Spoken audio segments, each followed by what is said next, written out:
My parents skipped my wedding for my sister's lunch, then I stopped funding their lies, filed charges for harassment, and erased them from my life forever. I am Emily. I am 27, female. Growing up as the younger sister, I have always felt like I was in the shadow of my older sister, who is 29 now. From the start, it seemed like she got the lion's share of attention and praise from everyone in our family. She was the firstborn, the older daughter, and in many ways it felt like she got the better end of the stick in pretty much everything. For the longest time, I tried to convince myself that maybe I was just imagining things. Maybe I was just being too sensitive or seeing conflicts where there weren't any. But as the years rolled by, all these little moments of disparity between how we were treated started to add up. It became increasingly clear that my feelings weren't just figments of my imagination. I wasn't making it up. My sister really was the favored child. It didn't matter what the situation was.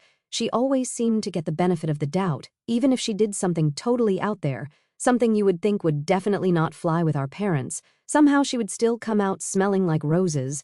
On the other hand, I felt like I was constantly under scrutiny, and no matter what I did, it just wasn't good enough. Living in that kind of environment where you feel constantly undervalued really started to wear on me. I knew I had to do something drastic if I was ever going to find my own peace of mind. So as soon as I could, at 18, I moved out. That distance, that physical space away from the constant comparisons and judgments, it did wonders for my mental health. For the first time, I could breathe, think, and just be myself without feeling like I was being pitted against my sister. But just moving out didn't magically fix everything. Despite the distance, my sister seemed to carry on this campaign to tarnish my image with our parents. She went as far as to tell them I was involved with drugs and heavy drinking, none of which was true. The worst part, my parents believed her. They didn't even pause to consider my side of the story. They didn't ask if I wanted to defend myself, and when I suggested taking a drug test to prove my innocence, they didn't care. They had already made up their minds. That was a huge blow. It's tough when your own parents take someone else's word over yours without even a second thought. That whole ordeal just cemented my decision to keep my distance. So I went no contact with my parents for about 2 years. Cutting them out was not an easy decision, but it was necessary for my well-being. During that time, I really started to put my life together. Without the cloud of family drama hanging over me, I focused on my career, built a life with my boyfriend, and generally did things that made me happy, things I couldn't have done if I'd stayed entangled in all that negativity. Living independently, I found happiness and success on my own terms. It felt liberating to make decisions without worrying about being unfavorably compared to my sister or dealing with unjust accusations. It was like I could finally enjoy life without the weight of unfair expectations and constant scrutiny. In those years of no contact, I grew a lot as a person. I strengthened other relationships, made new friends, and most importantly, I learned a lot about myself, about my strengths, my resilience, and how much I could achieve when I wasn't constantly being put down. I wasn't on speaking terms with my parents. We hadn't talked for months, but then I got this news that really shook me. My dad was hospitalized. Despite everything that had gone down between us, I felt a strong pull to be there for him. I have always believed that you shouldn't treat people poorly just because they might have treated you poorly. Instead, I try to treat people the way I aspire to be, regardless of their actions.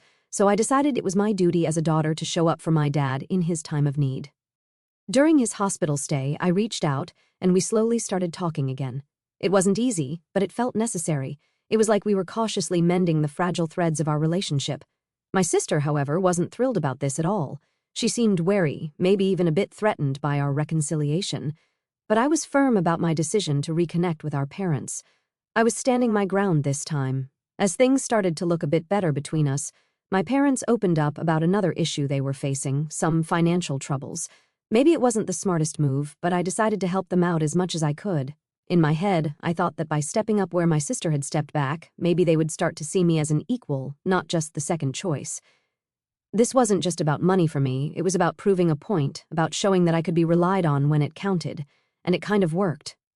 Whenever my sister tried to stir things up again, my parents would actually defend me, pointing out how she wasn't there for them when they really needed her.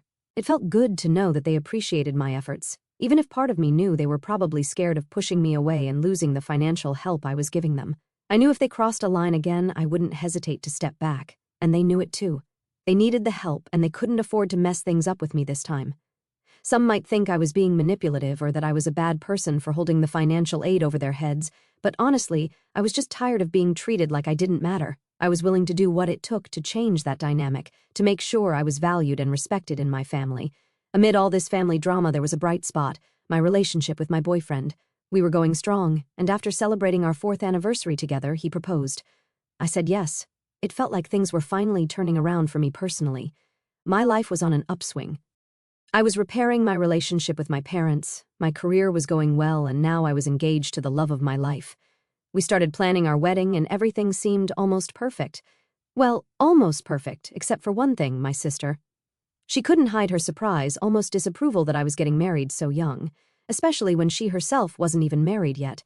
Her reaction was a bit of a downer, but I was not going to let it dampen my spirits.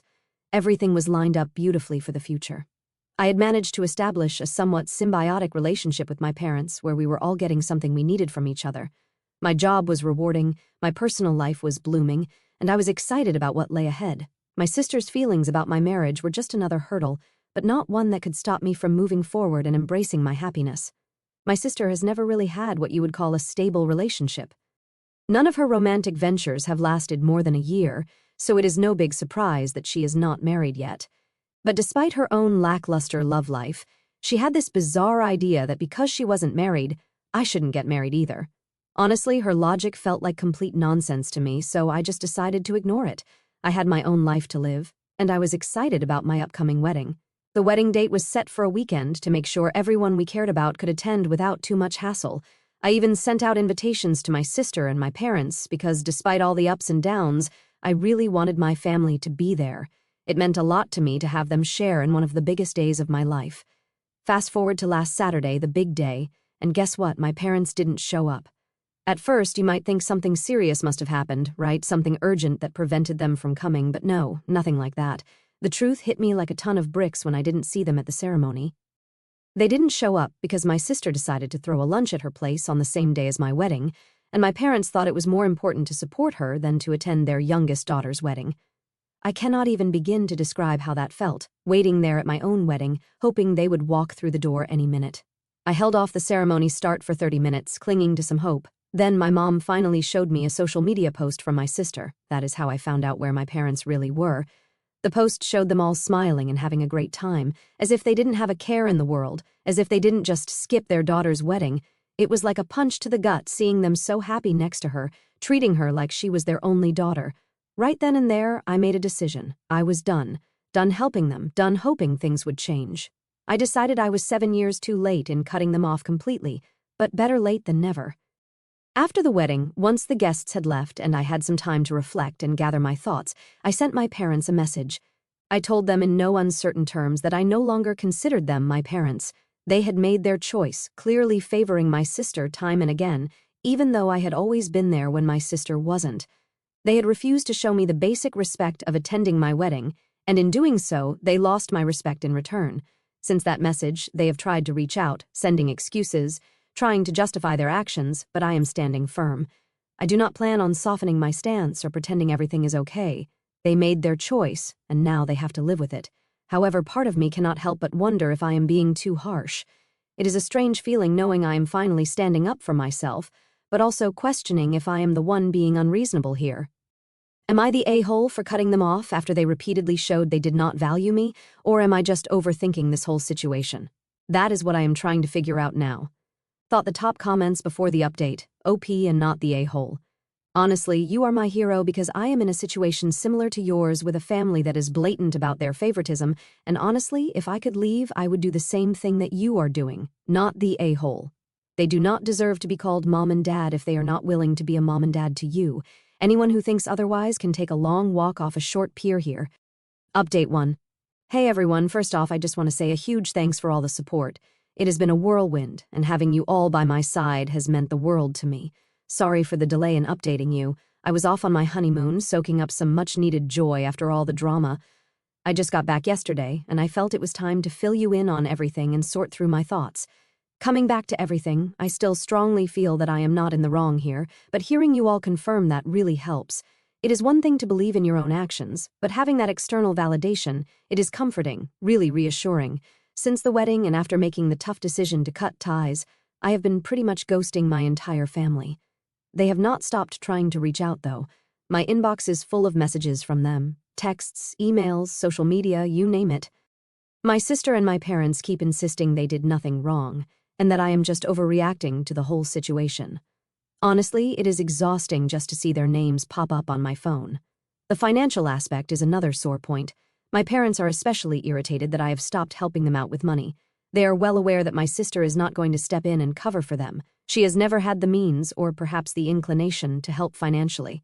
They took it for granted that I would always be there, wallet open, regardless of how they treated me, but that is not the case anymore.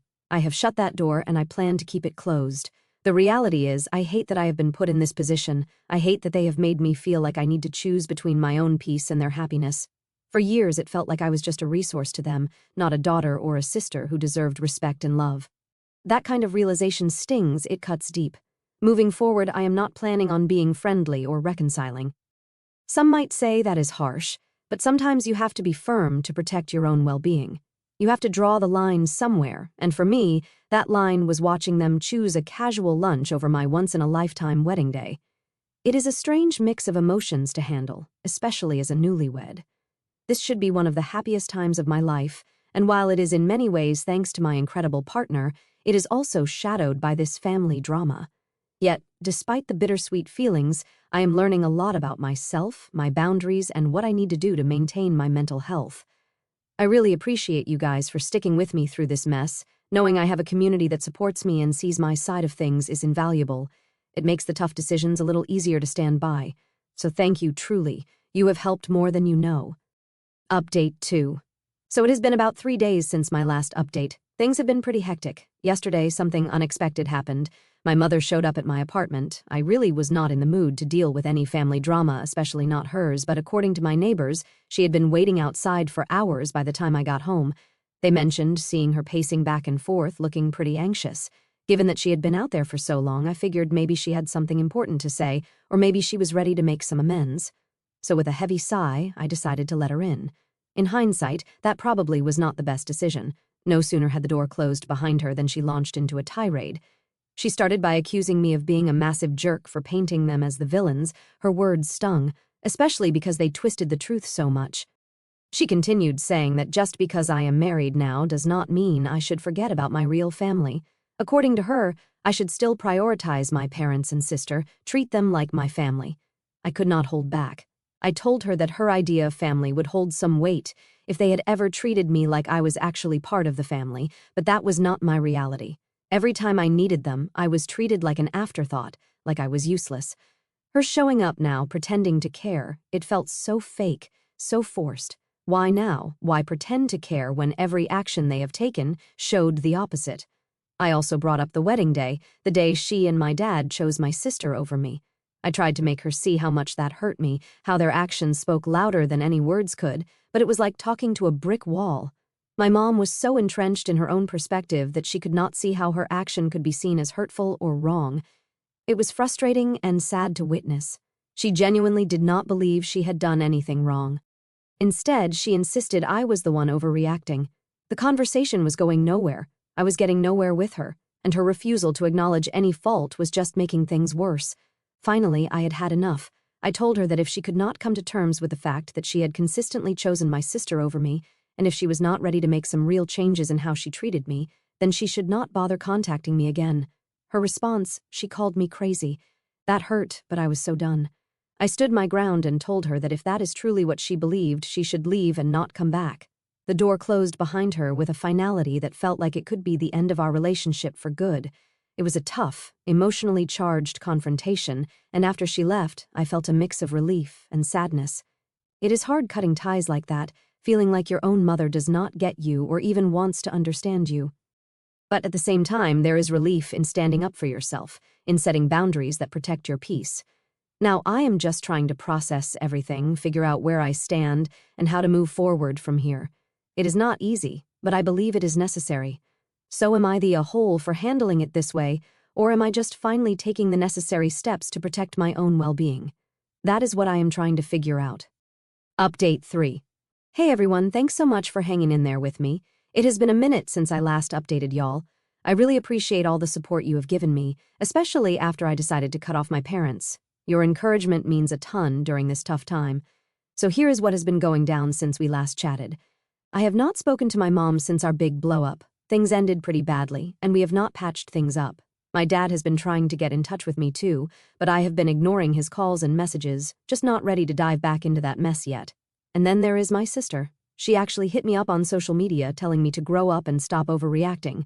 According to her, the lunch she hosted on my wedding day was super important, and she feels that family members sometimes need to make sacrifices for each other. I mean, really? On my wedding day? I shot back the same thing I told my mom. I have been super clear and consistent with all of them. I am all for having a healthy relationship with my parents, but it has got to be a two-way street. They need to show they are willing to make an effort too. I cannot be the only one trying to make things work. It is just too exhausting, and honestly, it is not fair. So unless they are ready to step up and put in some real work to fix things, I am standing my ground. I am not going to keep carrying all the emotional weight of our relationship on my shoulders. It is about time they started pulling their weight too. In the meantime, life has been moving along.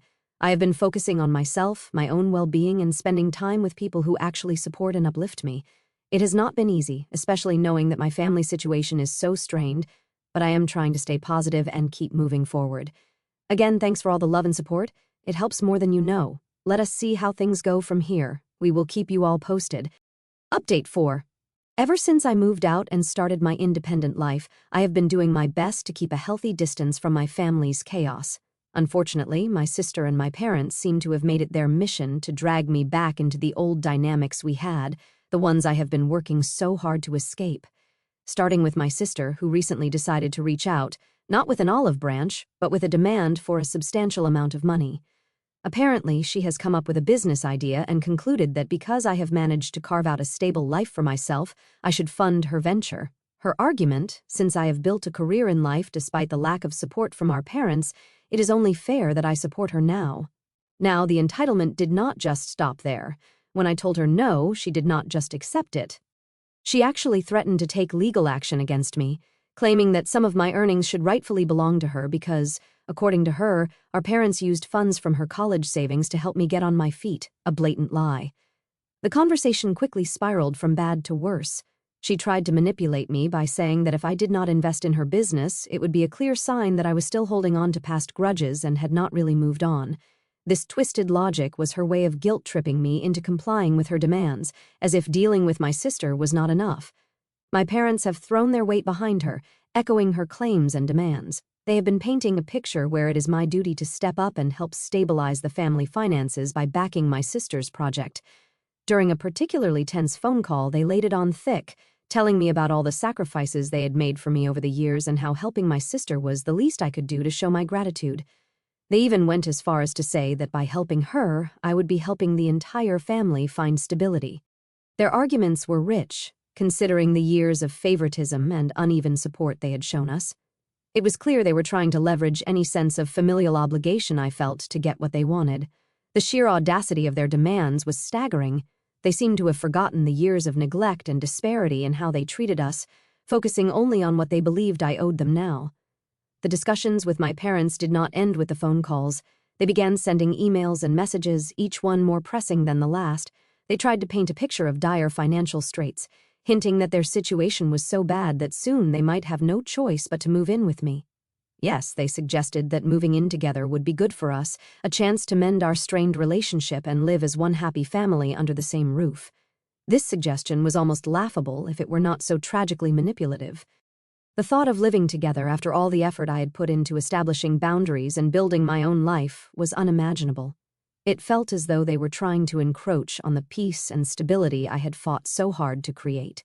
They described this move as a mutual benefit, a way for us to reconnect and heal old wounds, but I knew better. It was a last-ditch effort to maintain control and insert themselves back into my life on a daily basis. I found myself grappling with feelings of guilt and frustration. The part of me that still felt connected to them, the daughter in me, felt a pull to help, to make things better, but the rational part of me knew that this was a dangerous path. Every time I had given in to their demands in the past, it had only led to more heartache and manipulation. It was a pattern that I could not allow to repeat. During all this, I have been leaning heavily on my friends and my partner, who have been incredibly supportive. They remind me that I am not obligated to fix my family's financial problems or succumb to their emotional manipulations. They have helped me see that standing my ground is not only necessary but healthy. So here I am, once again affirming my boundaries, trying to navigate the turbulent waters of familial obligations while maintaining my sanity. It has been a draining experience, and each interaction leaves me a little more weary than the last, but I am resolute in my decision to not give in to their demands. To anyone reading this who finds themselves in a similar situation, know that it is okay to choose your well-being over familial pressure. It is okay to say no, and it is okay to protect your peace, even if it means making tough decisions that others might not understand. Thanks for letting me vent and for all your support. It has been invaluable in helping me stay strong. What do you think about this situation? Am I handling this the right way, or is there a different approach I should consider? Your feedback and shared experiences are always appreciated. Update 5. Hello again, everyone. As always, your support has been a lifeline during these turbulent times with my family. It seems each time I write, the situation has grown increasingly complex, and this update is no exception. Since we last talked, the dynamics have intensified with my family, particularly with my sister and parents. I had hoped that establishing clear boundaries would help them understand where I stood, but it appears to have had the opposite effect, emboldening them to push even harder against those boundaries. The latest development came in the form of an email from my parents that was more forceful and demanding than anything I have previously encountered. They have concocted a detailed claim that they are entitled to a portion of my earnings, stating that their investment in my upbringing and education entitles them to share in my success. The email included an itemized list of all the expenses they have incurred over my lifetime, including some particularly petty items like holiday gifts and birthday parties, calculated down to the last penny. This move was shocking and disheartening. It is difficult to see the people who raised you reduce your relationship to a series of transactions. Their message did not just stop at financial demands. It was also filled with emotional manipulations, implying that if I did not comply, I would be responsible for their impending financial ruin, including the potential loss of the family home. They suggested that by not helping financially, I would essentially be turning my back on the family and everything they stand for. Meanwhile, my sister has taken a different approach to apply pressure. She has started a campaign on social media, posting vague but pointed messages about the importance of family support and unity during tough times. These posts are clearly directed at me, painting her as the struggling sibling who is being unjustly neglected by her more successful sister. This public display of our private issues has not only strained our relationship further, but has also involved the wider circle of our extended family and mutual friends, some of whom have begun to message me privately, urging me to mend fences and help out. The combined pressure from both fronts is immense. My parents' attempts to guilt-trip me about the family home and my sister's public appeal to familial duty have made it incredibly difficult to maintain the distance I need for my mental health. However, these tactics have also reinforced my belief that the boundaries I set were not only necessary but essential for preserving my autonomy and well-being. In response to their latest maneuvers, I took several days to gather my thoughts and consult with a few trusted individuals, including my partner and a close friend who has some legal expertise. Their insights were invaluable in helping me craft a response that was firm yet respectful. I replied to my parents' email with a detailed message of my own. I acknowledged their feelings but reiterated that my financial independence is just that, independent. I explained that while I am grateful for their role in my life, I am not an investment, and it is unreasonable and unfair to treat me as such. I also addressed the issue of the family home, expressing sympathy for their situation, but clarifying that I am not responsible for their financial decisions or the outcomes of those decisions. Regarding my sister's social media campaign, I decided to reach out to her directly through a private message. I asked her to respect our privacy and keep our financial disagreements off public platforms. I expressed my willingness to discuss our issues privately, but made it clear that I would not engage in a public debate over personal matters. To safeguard myself against potential legal threats hinted at by my sister in her messages, I consulted with a lawyer. The lawyer confirmed that there is no legal basis for my family's claims to my earnings and advised me to keep thorough records of all communications with them. This step, while precautionary, provided some peace of mind that I was on solid ground. The emotional toll of these developments cannot be understated. Each email, message, and post chips away at the resolve I have built to protect myself from their manipulative tactics. It is a constant battle to remind myself that I am not responsible for their happiness or financial stability. Through all of this, the community here has been a source of strength. Reading your messages and comments helps reinforce that I am not alone in this struggle, and that others have faced similar challenges and come out stronger on the other side. As I move forward, I am focusing on maintaining the boundaries I have set and continuing to build a life with people who respect and support those boundaries. It is not easy, and I know there will be more challenges ahead, but I am committed to standing firm in my decisions. Thank you again for all your support. It truly makes a difference. I welcome any further advice you may have on dealing with family financial entanglements or maintaining emotional health amid familial pressure. Your insights and stories have been a beacon of hope and guidance. Last update today. I am writing what I intend to be my last update on here regarding my family situation. After much reflection and enduring increasingly invasive behavior from my family, I have made some definitive decisions about how I want to move forward. Since the last update, things escalated to a level I could no longer tolerate or manage through mere boundaries and firm emails. My family's actions turned from manipulative demands to outright harassment. The constant pressure, the invasive communications, and the emotional blackmail reached a point where my daily life and mental health were severely impacted. I realized that these were not mere oversteps. They were clear violations of my privacy and peace. In response to their unrelenting behavior, I took several decisive steps to protect myself and secure my future away from their influence. After consulting with legal professionals about the ongoing harassment, I made the tough decision to file charges against my family members. This was not a decision I took lightly, but it was necessary to formally address the severity of their actions and to legally prevent further harassment. The legal process was draining and emotionally taxing, but it reaffirmed my belief in protecting my well-being above all. Along with taking legal action, I made some significant personal changes. I have changed all my contact information, phone numbers, email addresses, and moved to a new location. The necessity of erasing my old contact details and physically relocating was a drastic measure, but essential in ensuring that my family could no longer reach me directly and disrupt my life. This entire journey has been one of the hardest periods of my life.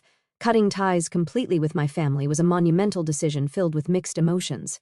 Despite the relief of removing myself from a toxic environment, there is a profound sadness in acknowledging that my family relationships had deteriorated to such an extent. However, the support from friends, my partner, and professionals, along with many of you here, has been instrumental in helping me navigate through these changes. Moving forward, I am focusing on rebuilding and reinforcing the positive aspects of my life. I am investing time in relationships that are supportive and reciprocal, and I am taking steps to enhance my mental and emotional health. The freedom from constant familial turmoil has already brought a new sense of peace and stability to my life, and I am optimistic about the future. I wanted to share this final update as a closure for myself and as a thank you to all of you who have followed my journey, offered advice, and shared your own stories. Your support has been a beacon during my darkest times, and I am profoundly grateful. As I close this chapter, I encourage anyone facing similar familial challenges to prioritize their well-being and seek out the resources and support systems available.